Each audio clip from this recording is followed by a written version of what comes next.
Bismillahirrahmanirrahim. A'udzubillahi minasyaitonirrajim. Assalamualaikum warahmatullahi wabarakatuh. Alhamdulillahirabbil alamin. Asyhadu an la ilaha illallah wa asyhadu anna Muhammadan abduhu wa rasuluh. Allahumma shalli ala sayyidina Muhammad wa ala ali sayyidina Muhammad. A'udzubillahi minasyaitonirrajim. Subhanaka la ilma lana illa ma 'allamtana innaka antal alimul hakim. Rabbi shrah li sadri wa yassir li amri wahlul 'uqdatam min lisani yafqahu qawli, amma ba'du. Alhamdulillahirabbil alamin. Pertama-tama marilah kita panjatkan puji syukur kita kepada Allah Subhanahu wa taala, kepada Tuhan pemilik alam ini, sehingga kita diberikan kekuatan, kesehatan saat wabah corona yang melanda bumi tercinta kita ini. Salawat teriring salam semoga tercurah ke junjungan Nabi besar Muhammad sallallahu alaihi wasallam. Allahumma shalli ala sayyidina Muhammad wa ala ali sayyidina Muhammad. Semoga kita diberikan kekuatan, keistiqomahan untuk menjalankan sunnah-sunnahnya, sehingga kita layak diaku menjadi umat Rasulullah sallallahu alaihi wasallam. Amin amin ya rabbal alamin. Alhamdulillahirabbil alamin. Anak-anak semua, sanlat tahun ini kita mengalami sesuatu yang istimewa. Hari ini kita kembali menjadi saksi betapa luasnya kasih sayang Allah Subhanahu wa taala kepada kita semuanya. Ramadan tahun 1441 Hijriah ini kita kembali merasa betapa besarnya rahmat dan ampunan kepada Allah kepada kita semua. Selama setahun kemarin banyak sekali khilaf dosa yang kita perbuat. Hari-hari ini pun terasa begitu banyak maksiat yang masih kita kerjakan, entah itu sadar atau tidak sadar. Tetapi kita masih diberikan kesempatan Allah Subhanahu wa taala untuk beristighfar, untuk mohon ampun kepada Allah, karena Allah lah Allahumma Maha Ghafur, Allah Maha Pengampun, wa kana Allahu Ghafurur Rahim. Ramadan tahun ini 1441 Hijriah tahun ini sangat spesial. Kenapa kok spesial? Karena kita kedatangan tamu yang tidak diundang. Siapa dia? COVID-19 alias Corona. Kita dipaksa, pemerintah membuat keputusan untuk belajar, bekerja, dan beribadah di rumah saja. Tapi kita lihat sisi positifnya, jangan hanya negatifnya saja. Sisi positifnya adalah kita punya waktu yang melimpah untuk menikmati 10 terakhir bulan Ramadan ini. 10 hari pembebasan dari api neraka. Saat awal, 10 awal kita diberikan pengampunan, kemudian 10 pertengahan diberikan hidayah, kemudian 10 terakhir ini kita diberikan pembebasan dari api neraka. Pertanyaannya adalah, apakah sudah 10 kali kita khatam Qur'annya, atau sudah 1 kali kita khatam Qur'annya, atau sama sekali belum pernah khatam? Bagaimana dengan cerita Dewan Jusnya? Apakah lancar untuk membaca Al-Qur'annya? Kalau masih belum juga, lalu alasan apa yang akan kita berikan lagi? Kalau tahun-tahun kemarin karena alasan kita mungkin banyak mengerjakan tugas, mengerjakan PR,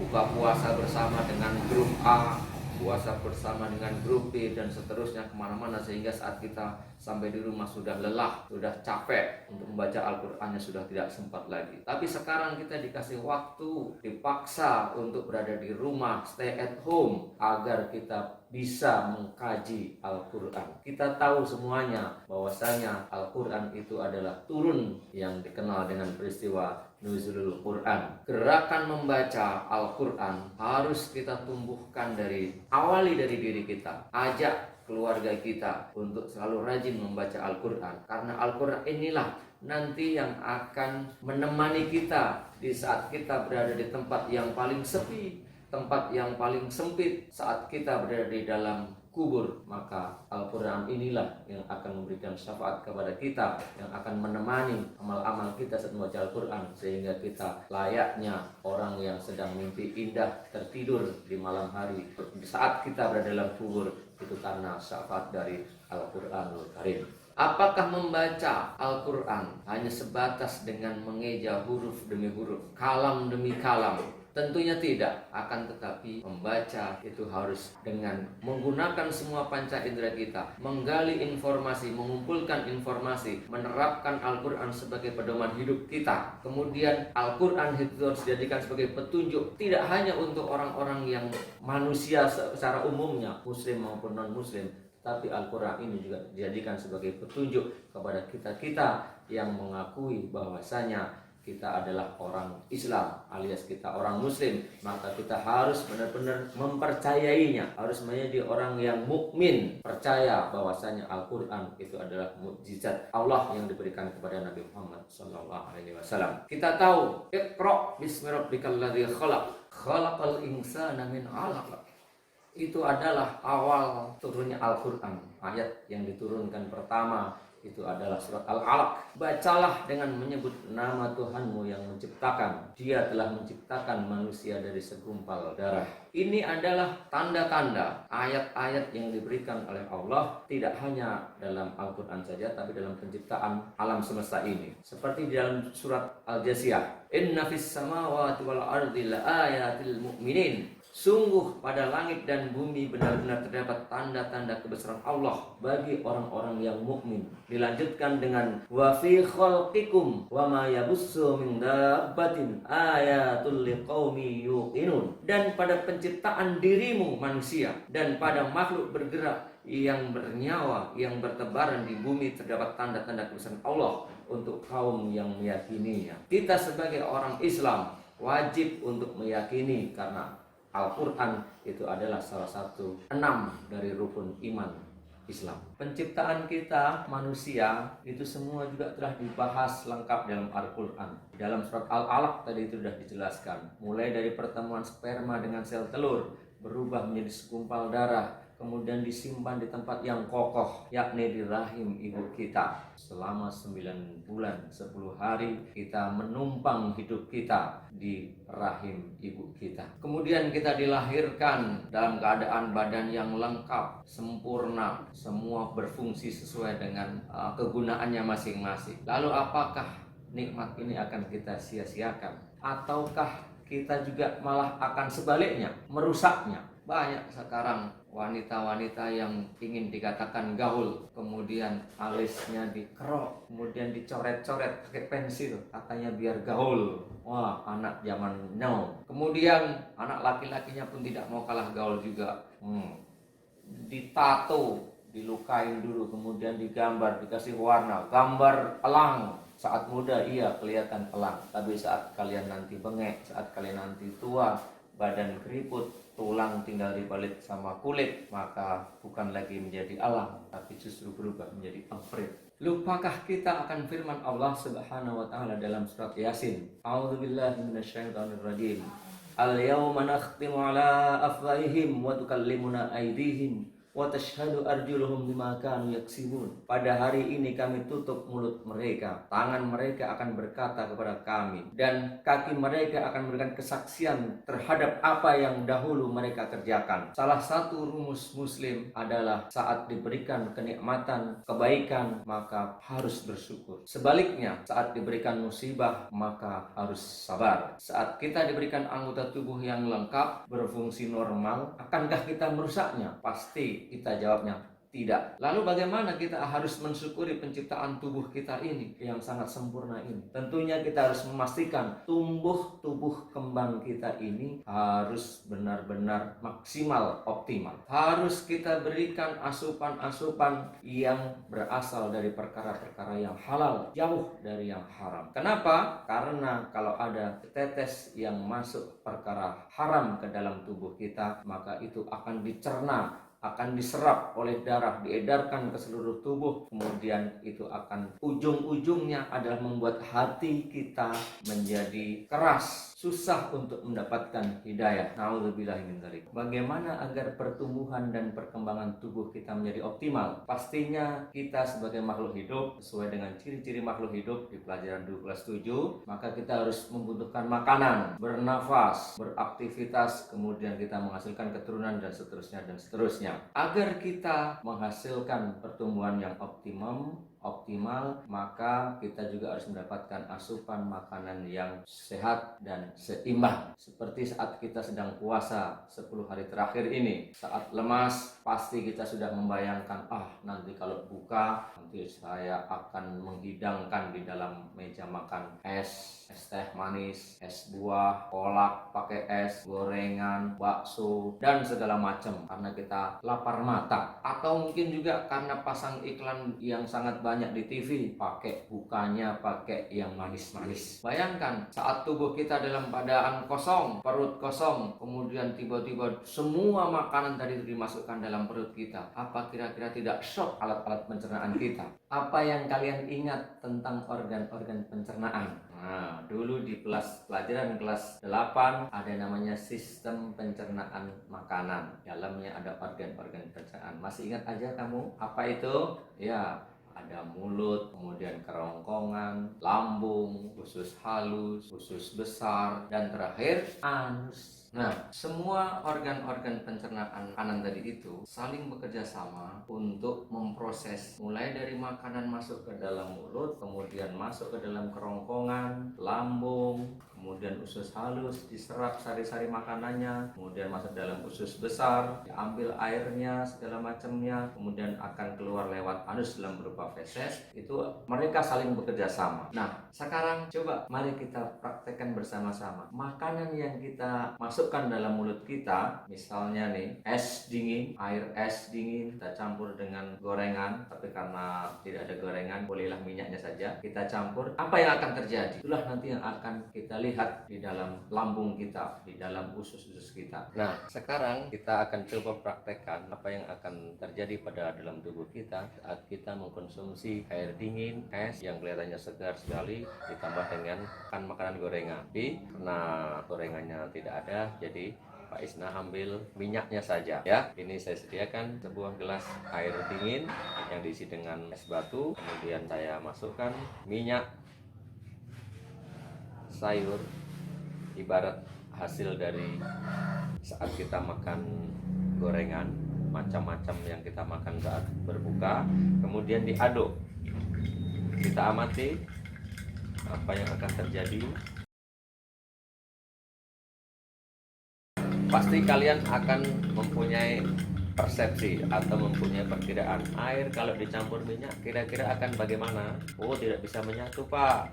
Coba dengan percobaan yang sederhana ini nanti kita bisa melihat apa yang akan terjadi saat air dingin yang kita minum saat berbuka ditambah dengan minyak yang saat kita makan bersamaan dengan gorengan, kemudian diaduk di dalam perut tubuh kita melalui gerakan mekanik mulut, gerakan peristaltik dalam tenggorokan, masuk ke dalam lambung, semuanya menggunakan gerakan peristaltik atau gerakan meremas-remas. Nah, tidak butuh berapa lama ternyata minyak yang tadi itu berubah menjadi kental. Nah, bukan simsalabim, bukan abrakadabra, tapi inilah fenomena yang terjadi saat air dingin bertemu dengan minyak. Apa selanjutnya yang akan terjadi saat ini berulang menahun kita kebiasaan begitu, maka tentunya akan juga ikut terpengaruh akibat dari lemak yang ada di dalam minyak ini.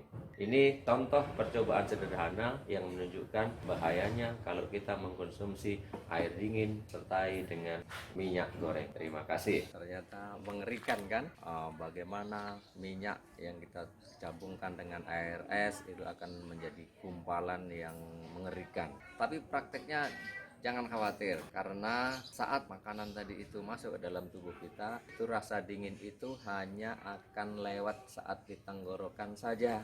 Setelah sampai ke tenggorokan, masuk ke lambung, maka nanti lewat pembuluh-pembuluh darah itu semua akan dinetralisir sama dengan suhu tubuh kita. Nah, jadi jangan khawatir kalaupun kita makan goreng-gorengan sama air es, tidak masalah. Kuncinya adalah gorengan tersebut atau minyak yang kita dipakai itu jangan berlebihan. Dalam penggorengan pun juga jangan menggunakan minyak yang dipakai untuk berulang-ulang, karena itu akan mengakibatkan menjadi minyak yang mempunyai lemak jenuh. Inilah yang membahayakan. Kolesterol kita akan meningkat, akibatnya banyak penyakit kalau sudah kena kolesterol. Nah, bagaimana agar kita menjadi sehat? Maka sudah banyak para ahli yang merekomendasikan dengan memakan makanan 4 sehat 5 sempurna. Apa itu 4 sehat 5 sempurna? Ya, harus mengandung karbohidrat, protein, vitamin, mineral, dan terakhir adalah susu. Nah, karbohidrat ini biasa saat kita makan nasi, kemudian bisa juga sekarang sudah mulai diubah dengan menggunakan selain pengganti nasi, bisa singkong, bisa dari jagung, bisa dari ubi, atau bahkan dari gandum. Cuman kalau dari gandum itu kita tidak memproduksi, mahal harganya. Ya lebih bagus kita mengkonsumsinya dan menggunakan jagung ataupun umbi ataupun kentang. Itu akan menjadi lebih sehat lagi karena gulanya lebih rendah dibandingkan kalau kita makan nasi. Nah, ini sebagai penghasil karbohidrat untuk kita berenergi, beraktivitas dalam kesehariannya. Sedangkan lauk pauk yang kita makan bisa dari hewani ataupun dari nabati, itu berfungsi untuk sebagai penguat sistem kekebalan tubuh kita atau sistem imunitas kita agar kita terbebas dari virus, bakteri yang menyerang kita. Seperti contoh COVID sekarang yang baru ngetren, kita harus meningkatkan daya tahan tubuh kita itu dengan banyak memakan protein lewat lauk pauk. Begitu juga protein fungsinya untuk penyeimbang hormon tubuh kita dan juga untuk mengganti kalau ada sel-sel, memperbaiki sel-sel jaringan yang rusak. Sedangkan untuk sayur mayur fungsinya untuk antioksidan agar kita kuat dari radikal bebas yang ada di udara ini. Radikal bebas ini ditemukan di udara bebas biasanya disebabkan karena adanya polusi udara, pencemaran udara karena karbon monoksida dari mobil, kendaraan, pabrik dan seterusnya. Kemudian untuk susu ini berfungsi untuk kesehatan tulang kita. Betapa tulang sangat bermanfaat untuk tubuh kita, biar daging kita ini menjadi ada tiang penyangganya. Nah, kesehatan tulang ini disediakan dengan banyak minum konsumsi susu. Bisa dari susu sapi yang sangat terkenal, bisa juga dari susu kambing, susu kuda, ataupun susu kedelai. Jadi inilah tips yang semua harus kita praktekkan, makan yang sehat, seimbang, dengan mencukupi 4 sehat, 5 sempurna. Terima kasih. Setelah kita mengetahui pola makan sehat dengan 4 sehat, 5 sempurna, itu kita jadikan sebagai asupan konsumsi jasmani kita. Agar kita menjadi makhluk yang sempurna, maka rohani pun harus kita rawat juga. Perawatannya bagaimana? Tentunya dengan puasa. Seperti pada 10 hari terakhir bulan Ramadan 1441 Hijriah ini, maka puasa harus benar-benar menjadikan kita menjadi insan yang muttaqin. Harus bisa menghantarkan kita hijrah untuk menjadi orang yang lebih bertakwa lagi dengan menjalankan apapun yang diperintahkan Allah, kemudian meninggalkan apapun yang dilarang oleh Allah Subhanahu wa taala. Jangan puasa kita hanya seperti puasanya ular. Ular berpuasa saat akan mengganti kulitnya. Tetapi selesai puasa, selesai kulitnya berganti, maka dia akan kembali lagi seperti semula, tidak ada perubahan apapun dalam diri ular itu. Makanannya juga begitu, cara berjalannya juga begitu. Tapi kita harus bisa puasa ini seperti halnya puasanya ulat. Dulu sebelum berpuasa, ulat itu makan daun sebanyak-banyaknya. Bahkan satu pohon pun bisa habis oleh satu ulat. Tapi saat dia sudah berpuasa, maka dia sudah stay at home, masuk dalam rumah, dalam kepompongnya, tidak bergaul lagi dengan dunia luar, konsentrasi, mengekang hawa nafsunya, sehingga dia bisa menjadi bermetamorfosis. Saat nanti keluar dari rumahnya, keluar dari kepompongnya, dia akan menjadi kupu-kupu yang semua orang senang melihatnya. Harapannya dengan puasa ini juga bisa mengantarkan kita nanti menjadi orang-orang yang dicintai oleh banyak orang karena akhlakul karimah kita, sehingga saat bulan Syawal, saat bulan peningkatan, kita ke depan akan semakin meningkat lagi. Jangan setelah selesai bulan Ramadan maka serasa keluar dari penjara bebas, tetapi selesai dari bulan Ramadan kita akan semakin meningkat kualitas keimanan dan akhlakul karimah kita. Baiklah, setelah kita bahas panjang lebar tentang pola makan sehat kita melalui 4 sehat 5 sempurna sebagai asupan jasmani kita, dan juga puasa sebagai asupan rohani kita.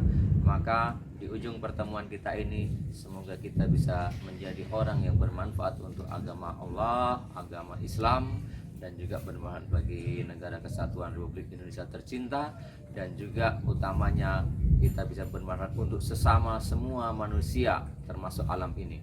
Khairun nas anfa'uhum linnas.